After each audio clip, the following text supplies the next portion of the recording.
Good evening, councilors. Thank you for giving me this time to discuss the proposal. My name is Matthew Ryan. I'm here to discuss the River Bluff Economic Development Project. I always like this quote, "Make no little plans, they have no magic to stir men's blood." I like to think that this is a quote that captures the spirit of the vision process. Amusement parks in the U.S. had 300 million visitors last year. I got this out of Tulsa World. I think it's pretty pertinent to what I'm going to be speaking about tonight. The proposed site of this proposal is at the northeast corner of Charles Page Boulevard and Gilcrease Museum Road. As you can see from the slide, it's very close to the IDL and is readily accessible from all parts of the city and surrounding areas. The proposed site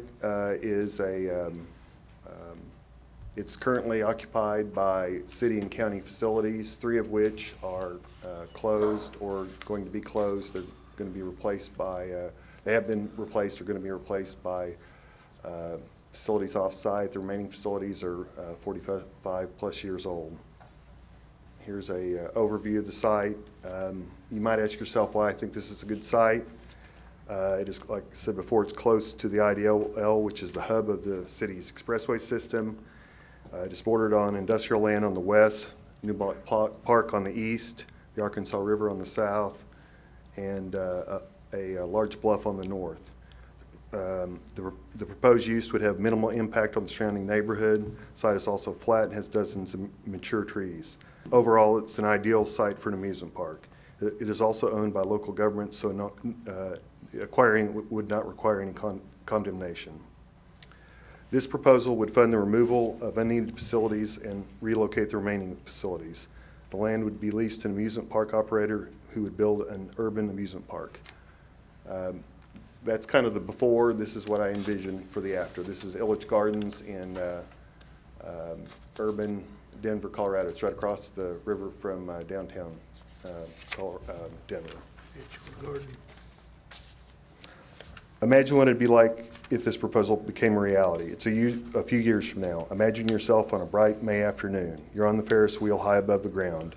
On your right is the Arkansas River. In front of you is the downtown skyline. Below you are several thousand people enjoying the rides, playing games, eating food, and enjoying a beautiful spring day. All this is happening in the heart of Tulsa, not hundreds of miles away in Texas or Missouri. People are enjoying themselves, spending money here, and creating jobs here. This project would have its share of challenges. Things worth doing almost always do, but they are manageable. The cost: it would be expensive to relocate these facilities and clear the site. Cooperation: this project would be easier to accomplish if the city and county worked together. Time frame: this is a large, complex project, so consequently it will take several years to complete. Relocating facilities: it would take time, but it could be accomplished with minimal disruption with good planning. Here are the summaries of the project's estimated costs. I'll be glad to answer questions about how I arrived at these costs at the end of the presentation. As proposed, this park would cover 42 acres. This would be adequate space for an urban type amusement park, as you can see from the slide. Once established, this facility would have a major economic impact on the city. As you can see, the park's construction costs would classify it as a major project. Ticket and ancillary sales would also be a major boost in the local economy. Sales tax revenue, while not huge, would be significant. And this is the spreadsheet I used to calculate those costs. You can see the footnotes on how I arrived at those.